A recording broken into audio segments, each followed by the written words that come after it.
As I said in the last lecture, the breakdown of the Convention for a Democratic South Africa, CODESA, in mid-1992 led to some of the worst violence in this whole period, which itself was, of course, characterized by intense violence.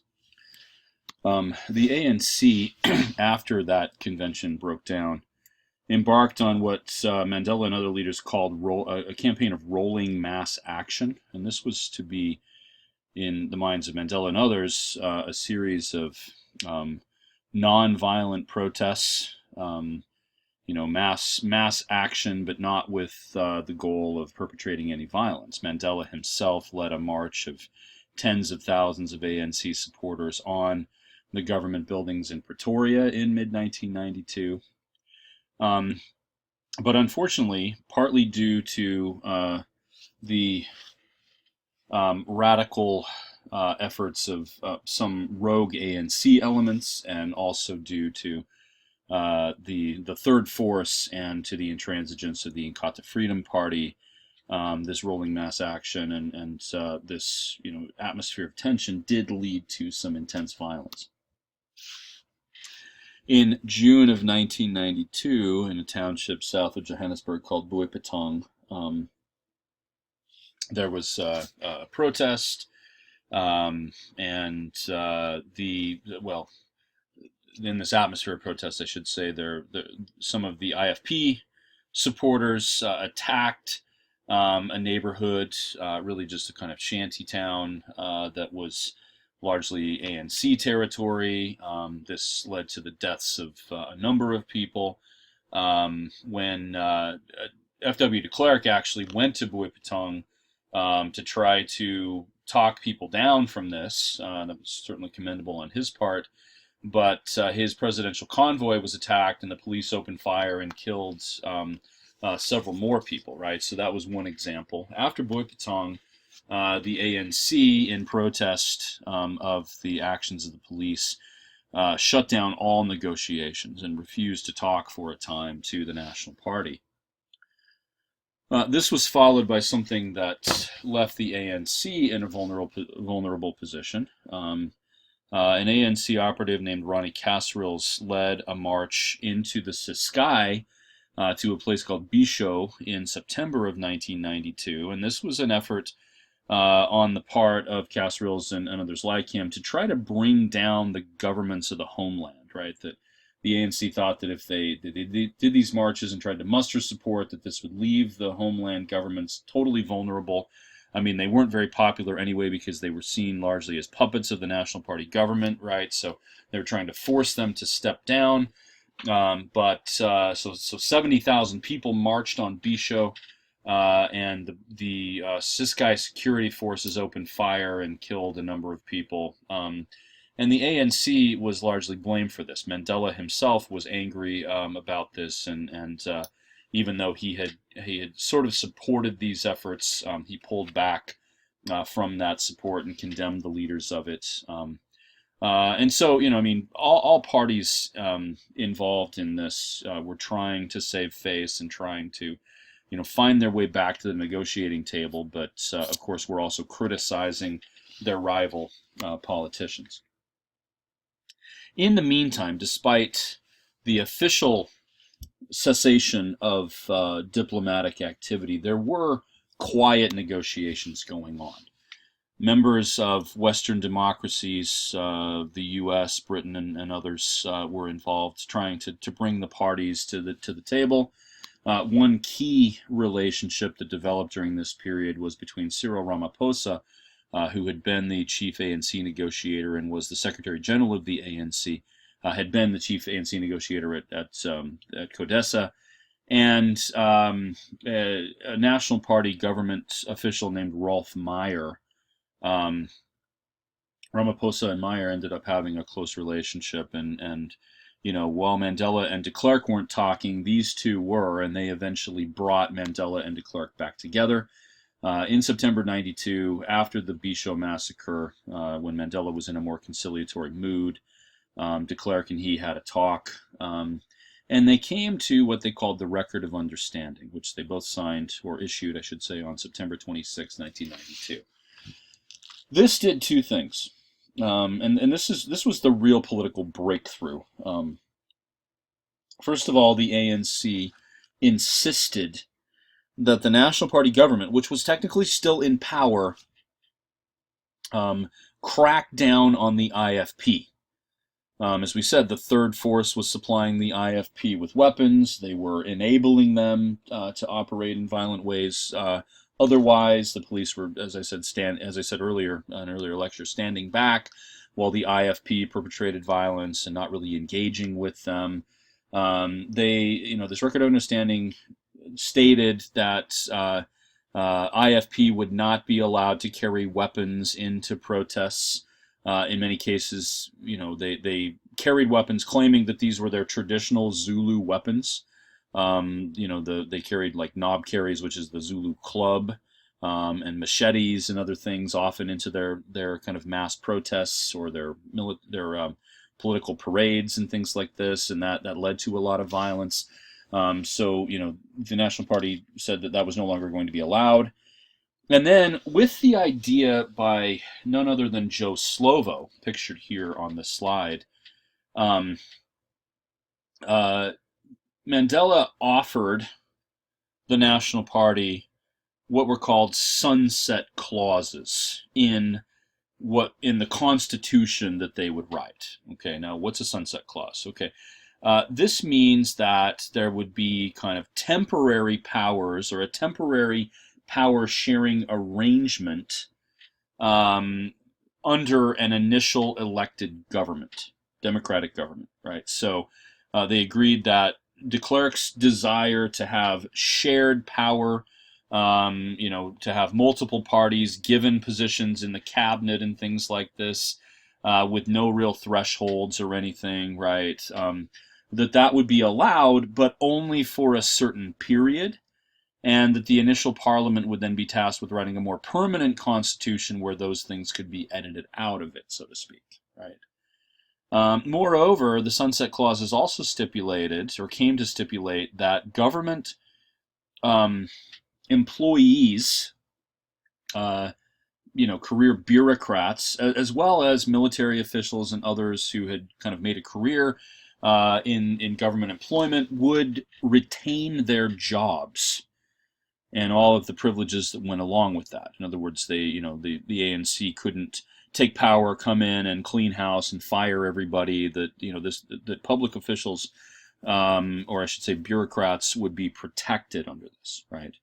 The ANC offered this. The National Party saw this as the best hope for what they really wanted, and so they agreed to come to the table. This led to the multi-party forum, still in the midst of a lot of violence. The IFP and the ANC in particular were clashing on a constant basis in the townships, but the multi-party forum which produced the Interim Constitution. As had happened with CODESA, the IFP and the Conservative Party both boycotted this, but other players who hadn't previously been involved did come to the table. The Pan-African Congress did, and some others were involved in this. Again, this carried out against an atmosphere of violence, and there was a lot of tension even within the talks. But the sunset clauses really did produce a breakthrough, and they finally began to make progress toward a real constitution. The white vote was, or rather the white position was undercut by some of the antics.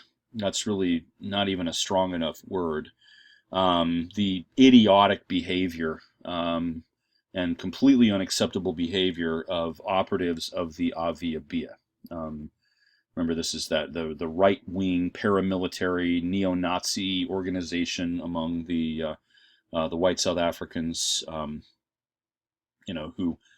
whose goal was to create a Boer republic out of what had been the Orange Free State and the Transvaal. This is the only thing they would accept, is something, a South African life completely free of a black presence. They did a number of things that really hurt the white cause and forced the National Party to disavow them and really kind of undercut the unity of the whites. For one, they assassinated an Aviabia operative assassinated Chris Hani in mid 1993. Chris Hani had been the leader of Mkhonto we Sizwe. He was also a key figure within the South African Communist Party. He was a highly respected individual, somebody certainly Mandela got along very well with and lauded. And so Hani ended up being a martyr. The political poster you see here was one that circulated widely or was put up widely around South Africa, before and during the election of Mandela in '94. Remember Chris Hani, Viva Mkhonto Viva, right? Mkhonto is, again, the Mkhonto we Sizwe, the militant organization that he led. And so, they made a martyr out of Chris Hani. I will say the Aviabia assassin botched the thing in a number of ways. He wasn't very careful. He was turned in to the police, reported to the police by the neighbor of Chris Hani, who was actually an Afrikaner, and this is one of the things that that de Klerk was able to say, and in a way Mandela was able to use that to say, look, the Aviabia does not represent the white position. We should not back down from negotiating with the whites. Rather, let's both work to combat, meaning both black and white should combat radical elements like the Aviabia. In addition to that, and a more public and more shameful act even than that, members of the Aviabia, and I think Eugene Terreblanche himself was involved in this, crashed an armored car into the World Trade Center in Johannesburg where the talks were taking place, took over the convention floor with guns in their hands, made all sorts of threats and demands, specifically that the Orange Free State and the Transvaal be turned over to them, that all blacks be evicted from all of that territory. I mean, things that obviously weren't going to fly. They urinated on the floor in front of everyone. They made complete asses of themselves.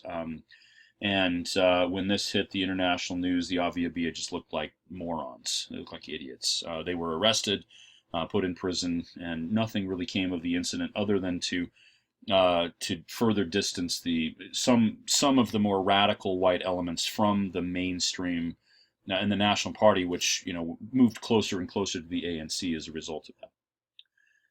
Two things came out of the multi-party forum. Despite a lot of disagreement and despite, as I said, continued violence, they set an election date for April 27th, 1994. And somehow that election date held up, as we'll see. In addition to that, they passed an interim constitution.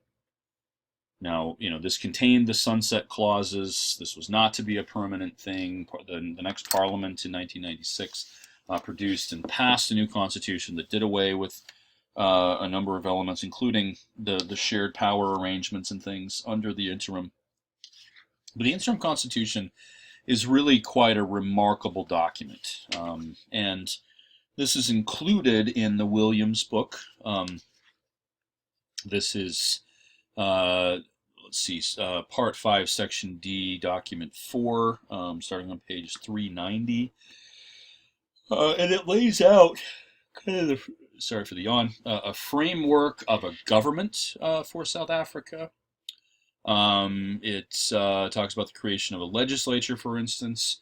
One of the things that is dealt with in great detail, for reasons that should be clear now, why, is language, right? The Afrikaners, of course, were very concerned that their language be preserved. And many, black Africans were similarly concerned that their language not pass into oblivion and not be recognized by South Africa.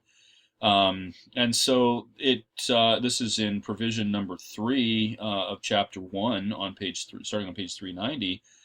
Afrikaans, English, isiNdebele, Sesotho, Salaboa, Sesotho, that should be Sepedi, Siswati, Xitsonga, Setswana, Tsivenda, isiXhosa, and isiZulu shall be the official South African languages at national level. If you were counting, I'm sure you were keeping very close track there, that's 11 official languages.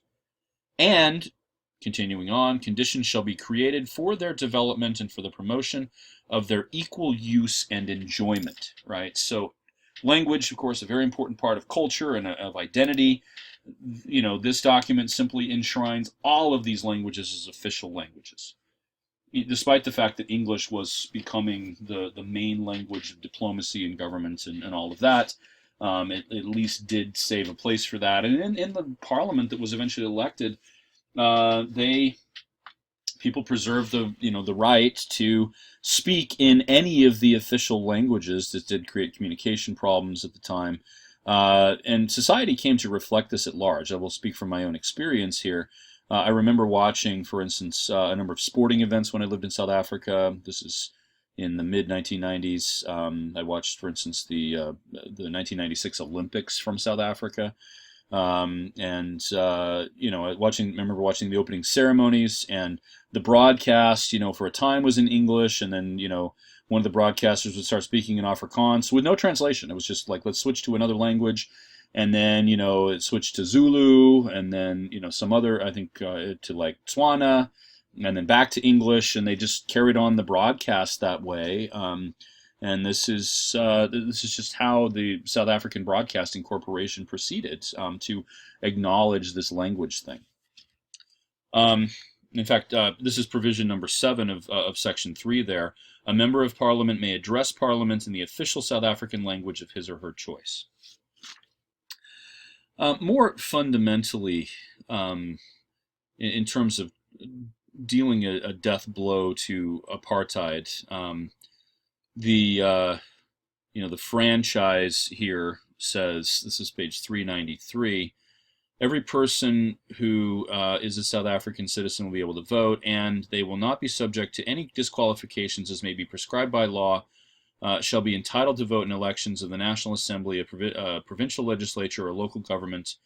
And then if you go down to the bottom of that page under equality, no person shall be unfairly discriminated against directly or indirectly and without derogating from the generality of this provision on one or more of the following grounds, in particular, race, gender, sex, ethnic or social origin, color, sexual orientation, age, disability, religion, conscience, belief, culture, or language. This ended up being one of the most liberal, open constitutions in existence in the world in the 1990s, right? And the one that followed it and was passed in 1996 was even more so that way, right? So there should be no discrimination on any basis: race, sexual orientation, religion, ethnic origin, or anything like that. And then, lots of things that are preserved in the American Bill of Rights and other things: freedom of expression, assembly, association, movement, residence, and all of these things, right, ended up in this in this interim constitution as well. Okay, and this set the stage for the elections. Now, the lead up to the elections, especially the early part of 1994, was still very fraught. And so in the next lecture, we will talk about the election of Mandela and what that meant for South Africa. This is a key moment in this history, really in many ways what all of this has been leading up to. Although I hate to kind of look at history that way, I think in this case it's justified maybe that South African history really comes to a head in the early part of 1994.